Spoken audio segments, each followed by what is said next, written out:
Dando sequência à série de bate-papos da CIPAT do Grupo Estrela, que reúne as empresas Moinho Estrela, Panfácil e Mesa Sul, começa o episódio Comunicação Eficaz para a Segurança. E a dinâmica hoje será diferente, pautado diretamente pela pergunta dos colegas que gravaram lá nas empresas. Aqui com a gente hoje os técnicos em segurança do trabalho do Moinho Estrela e da Panfácil, Fábio Garcia e Amanda Pautian, obrigada.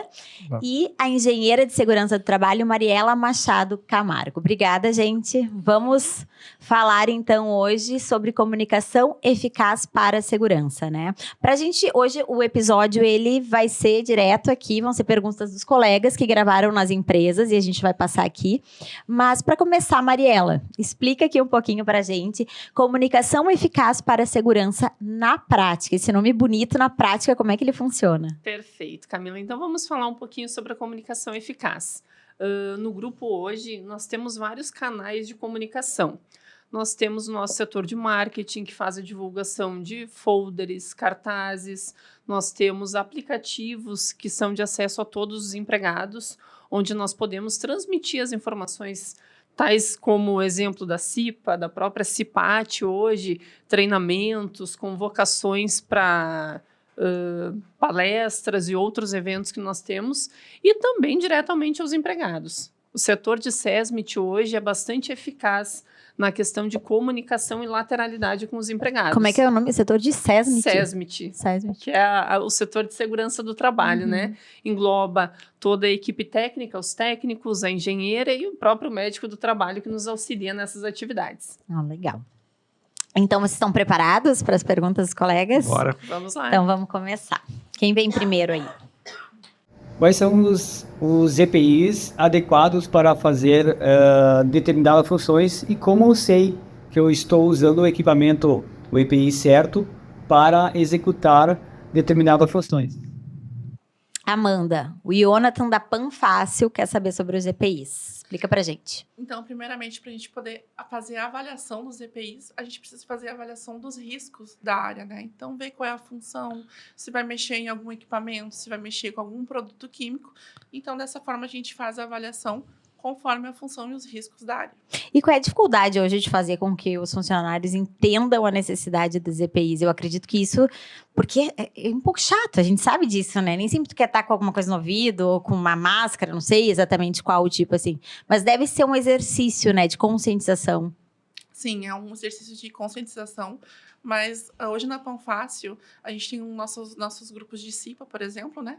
Então, eles já são bem conscientes, então eles nos ajudam, né? Principalmente ali em nossas reuniões, nos DSSQs, então a gente sempre O que é DSSQs? Vocês traduzam essas siglas para mim. É Diálogo Semanal de Segurança do Trabalho com o setor de qualidade. Que vocês têm, então, são conversas semanais que vão propagando essa cultura da necessidade dos EPIs, entre outras coisas. Exatamente. Então, a gente aproveita esses meios de comunicação para sempre conscientizar, trazer alguns relatos, né, do dia a dia e também, né, tirar dúvidas dos colaboradores. Então, a gente sempre tenta explicar, né, a importância de utilizar o EPI e utilizar o EPI corretamente para cada função. E internamente, como é que funciona, assim, se a Mariela não está usando, sei lá, o protetor na cabeça, que precisa, o capacete, como é que funciona essa, né? Eu sou colega que ajuda, tem pessoas ali dentro que são referências, que cuidam, que ficam com esse olhar mais apurado sobre os colegas? Sim, primeiramente a gente sempre faz, né, as rondas diárias, a gente sempre acompanha todos os colaboradores,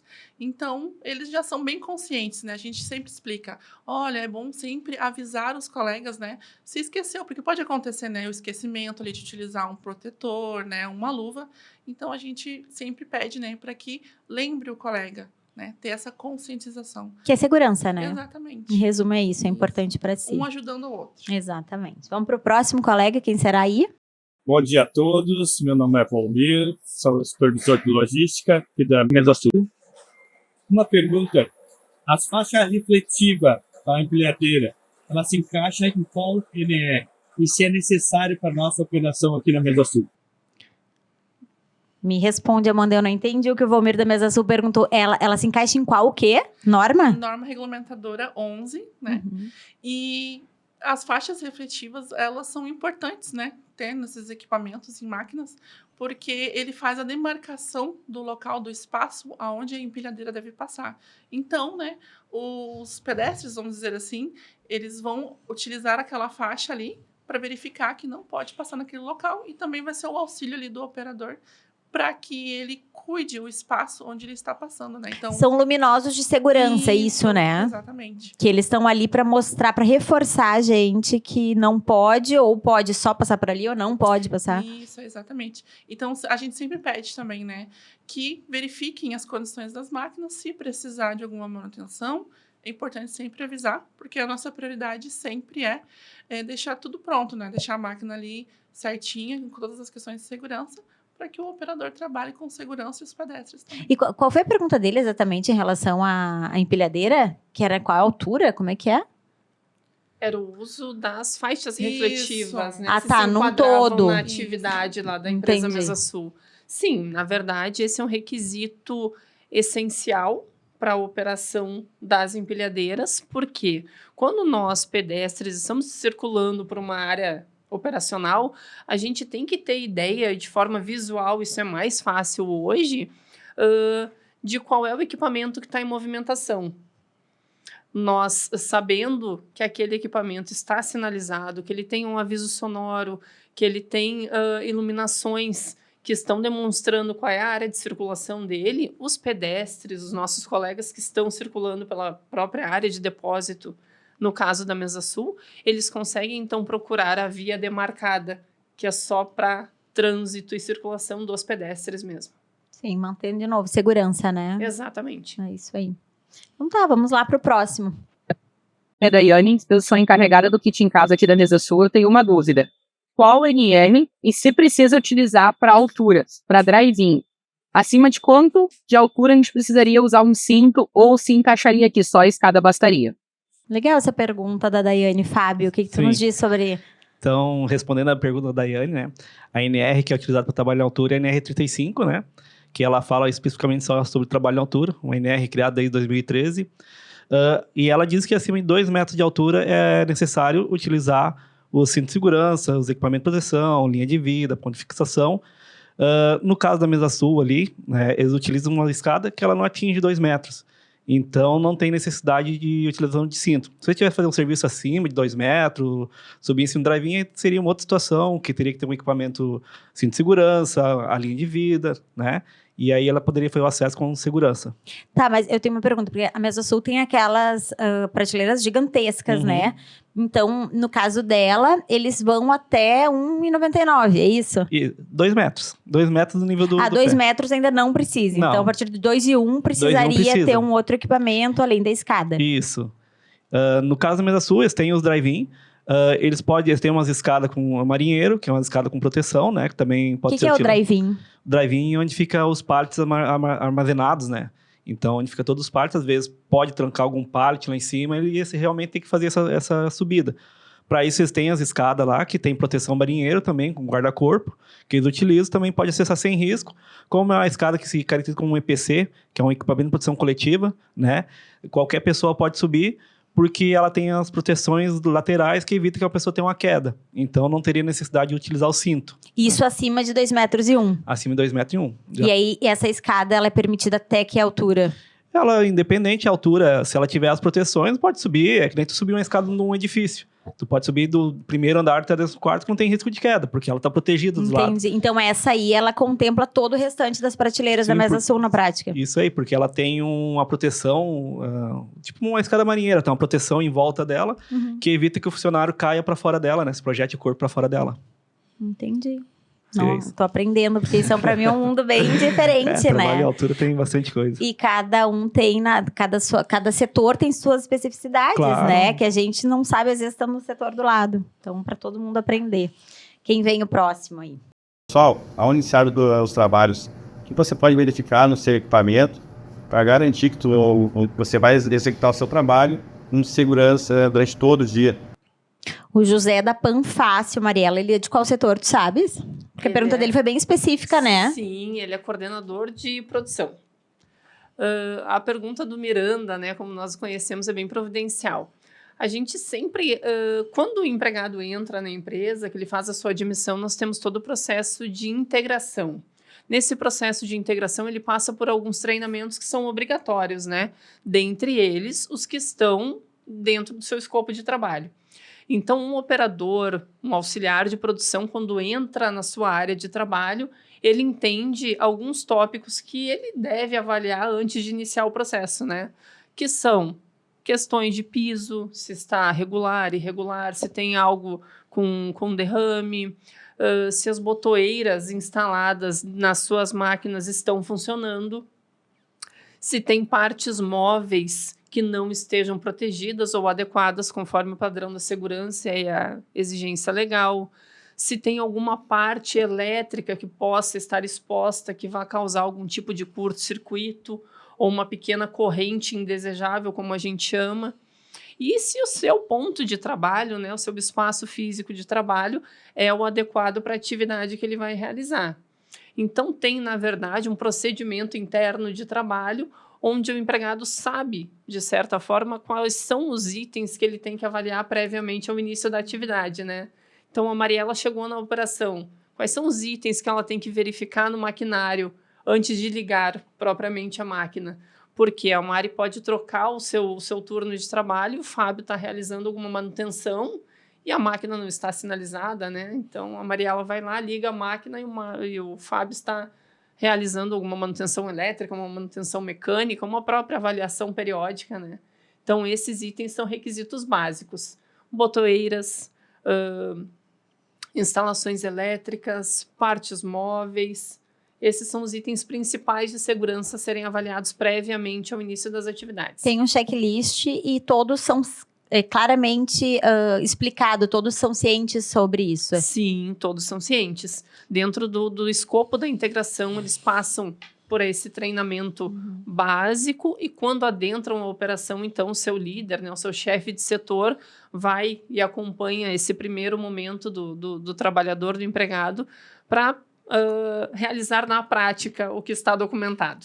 O que eu acho interessante, né? Porque a gente está produzindo esse conteúdo bem explicativo e importante para os funcionários do Grupo Estrela, mas outras pessoas podem ter acesso a ele, né? E o Grupo Estrela, me fala um pouquinho sobre isso, assim, tem uma série de setores, especificidades, EPIs diferentes, Sim. questões de segurança. É um mundo para ser cuidado e um tem que, de fato, ajudar o outro, porque senão acho que não tem como funcionar, né?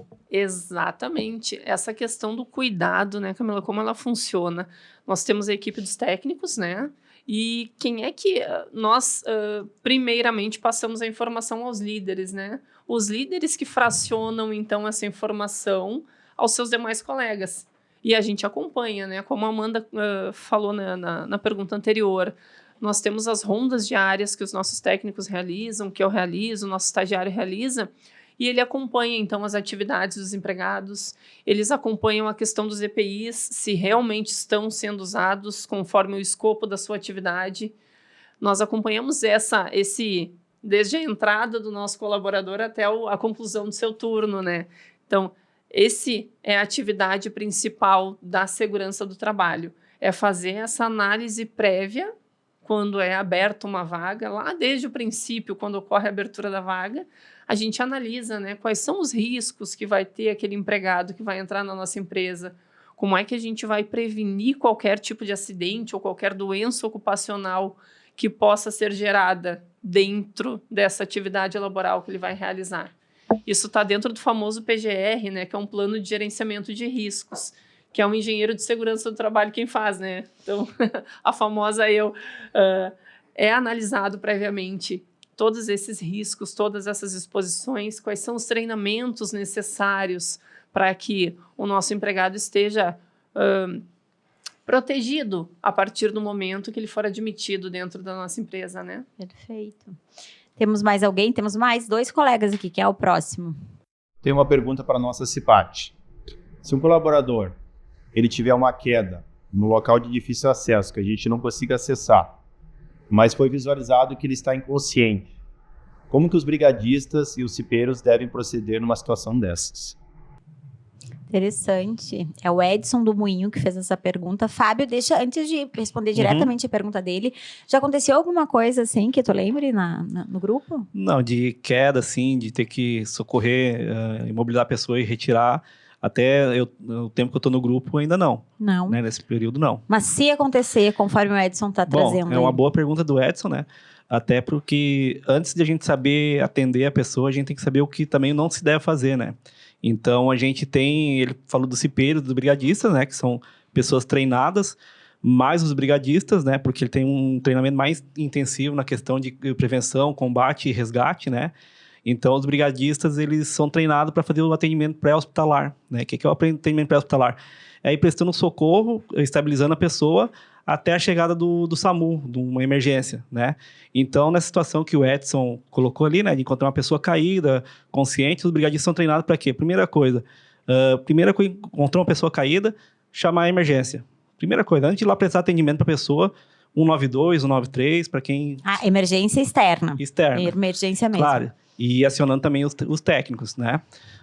Segunda coisa, o brigadista ele vai olhar a situação na volta. Daqui a pouquinho a pessoa pode ter tido uma queda porque inalou alguma coisa e passou mal e caiu, então pode ter aquele gás no ar ainda. Então o brigadista ele é treinado para chegar ali e avaliar a área do acidente. Ele vendo que não tem nenhum risco para ele adentrar a área, o brigadista vai adentrar a área, vai prestar os primeiros socorros. A gente tem macas espalhadas por toda a empresa, né? E eles são treinados para imobilizar a pessoa, botar na maca, por quê? Porque está ganhando tempo para quando o atendimento chegar. Então, chegou o SAMU ali, a emergência, a pessoa já vai estar imobilizada na maca, o SAMU vai botar e vai levar a pessoa para o atendimento, né? Tendo os primeiros socorros corretos, que são muito importantes, né? Para não piorar, às vezes, uma situação. Isso. Até mesmo daqui a pouquinho pode ser que cada pessoa tem um perfil, né? Então, daqui a pouquinho um cipeiro ou brigadista, ele não se sente à vontade para botar a mão na pessoa ali e fazer o primeiro socorro. Então, ele vai ser a pessoa que vai chamar o atendimento, vai chamar a segurança e vai orientar os colegas a chegar na volta que querer levantar o outro colega ali para prestar o primeiro socorro, né? A gente vê muito em vídeos de treinamento que a gente passa, que a pessoa cai de uma escada, cai do andaime, e as pessoas vão lá e tentam levantar direto a pessoa, né? E isso pode provocar uma fratura, porque a pessoa não está imobilizada. Então, pelo menos a pessoa saber o que não deve fazer, né? Não mexer no colega. E aí sim, se estiver preparado, a gente vai prestar o atendimento. Hoje no grupo, a gente no Moinho Estrela Matriz, a gente tem 48 brigadistas de incêndio, pessoas treinadas, capacitadas, né? Na filial a gente tem 24. Na Mesa Sul agora não me recordo o número, mas também tem a quantidade correta exigida por lei, né? E todos eles recebem treinamento anualmente.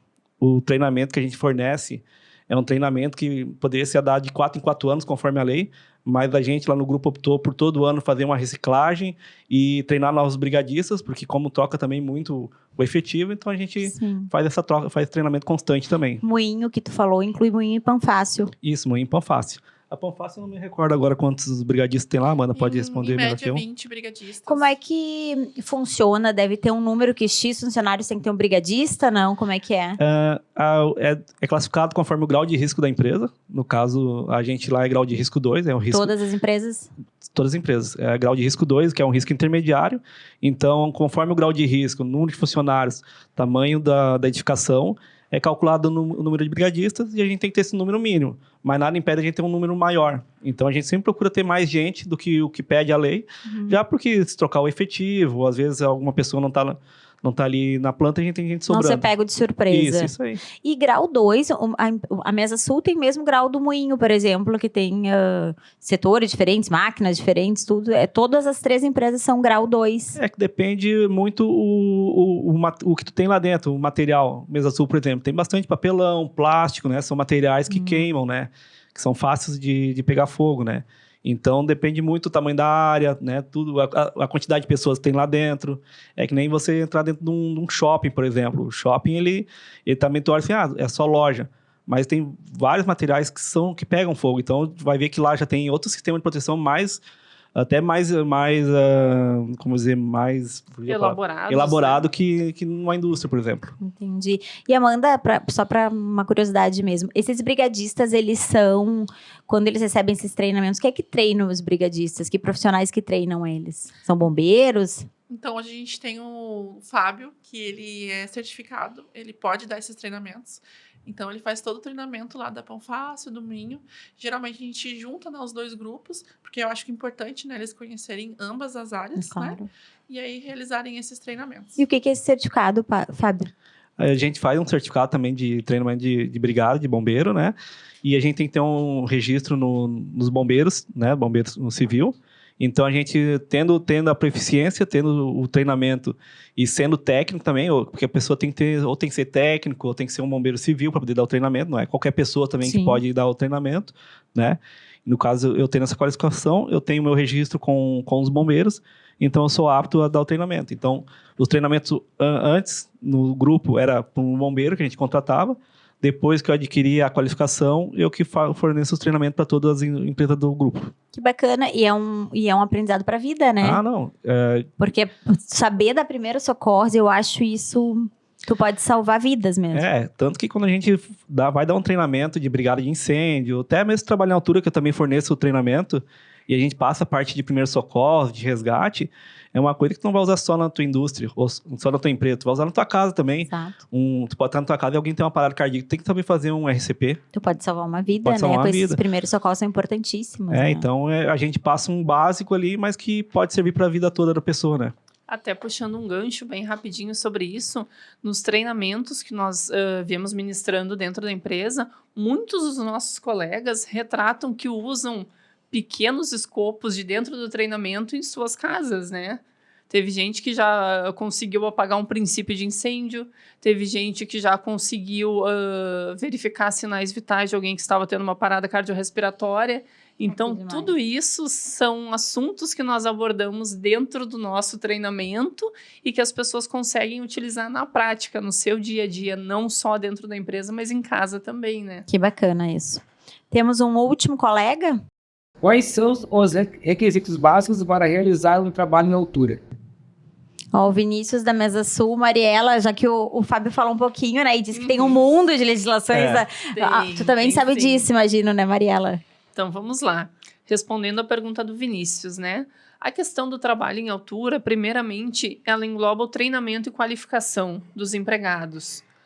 Camila, nós precisamos atender a norma regulamentadora número 35 e ela nos exige que tenha, então, toda a parte de aplicação teórica e a parte de aplicação prática. Por que a exigência da parte prática? Porque nem todos os empregados que estão habilitados na parte teórica têm a capacidade ou a desenvoltura de trabalhar em altura. Então, o que a gente faz nessa situação? A gente qualifica, né? A gente sinaliza, então, o líder, o gestor, que ele não está apto para a prática, mas que ele pode auxiliar nas demais atividades. Um segundo passo, após a qualificação, após o treinamento, é realizar todos os exames obrigatórios que estão constantes dentro do PCMSO, que estão dentro do escopo do trabalho em altura. E aí engloba a acuidade visual, eletroencefalo, eletrocardio, que são necessários para verificar se as condições físicas do meu trabalhador estão de acordo e são condizentes com a atividade que ele vai realizar, né? Por quê? Nós temos dentro da norma alguns itens que são impeditivos para o trabalho em altura, como, por exemplo, diabetes, labirintite. Por quê? Porque elas podem causar um dano quando o operador está lá acima dos seus 2 metros de altura e ele tem um mal súbito. Então, esse acompanhamento é essencial. É o treinamento, num primeiro momento, a questão do acompanhamento dos exames médicos e depois toda a parte de instalação das linhas de vida, pontos de ancoragem, fornecimento dos cintos, do talabarte, de todos os outros EPIs e EPCs que são exigidos pela norma regulamentadora. Perfeito. Nós encerramos aqui com os colegas e eu tenho uma dúvida. Tu falou ali de doença ocupacional antes, né? E a gente está falando muito dos setores que tem riscos, tem altura, tem barulho, né? Todas essas situações. E os setores tipo escritório? Que é aquela parte em que a gente fica, né? Porque eu me identifico com isso, assim, e que podem ter, e aí eu não sei se entra em doença ocupacional ou não, a questão de, que a gente estava falando antes aqui de começar a gravar, a questão de como sentar, Sim. a questão de altura de cadeira, de tu ter um apoio, enfim, tem isso também, essa preocupação para além da fábrica, imagino que tem, é claro, mas como que ela é na prática? Claro. O que acontece? Aí eu já entro na norma regulamentadora de novo. Para tratar desses assuntos de postura, iluminação, climatização, nós temos a norma regulamentadora 17, que fala sobre a ergonomia. A ergonomia, ela vai analisar desde a cadeira que tu senta para ver se ela tem um encosto que regula, um apoio para os braços adequado, se a altura da tua mesa é confortável para a tua estatura ou não, se a climatização ela está conforme a exigência do Ministério. Então, essa norma regulamentadora 17, ela é avaliada periodicamente. Não é uma exigência, Camila, anual. A gente não tem exigência de fazer uma avaliação ergonômica anual. Mas o que a gente prima lá na empresa? Sempre que há modificação de layout, a gente faz análise novamente, para verificar se aquele layout novo, se aquela mesa que o grupo instalou, ela está de acordo com as necessidades do empregado ou não. Sim, a ideia, imagina, é sempre ir melhorando, né? Exato, exatamente. Então, cada vez que a gente tem uma mudança de espaço físico, de layout, de mobiliário, de maquinário, ou até mesmo da própria climatização e iluminação da área, a gente faz uma reavaliação desse laudo ergonômico do trabalho, para verificar se está de acordo com o que necessita ou não. Caso não esteja, a gente analisa qual é a melhor opção, né? Então, a gente já fornece as recomendações necessárias. Sim, já entrega o trabalho pronto. Exatamente. Não tá bom, tem que fazer isso. Exatamente. Pelo menos sugere, tá ali. A gente levanta o problema e já te fornece uma solução. Ótimo, ótimo. É mais ou menos isso. Gente, obrigada. Muito obrigada.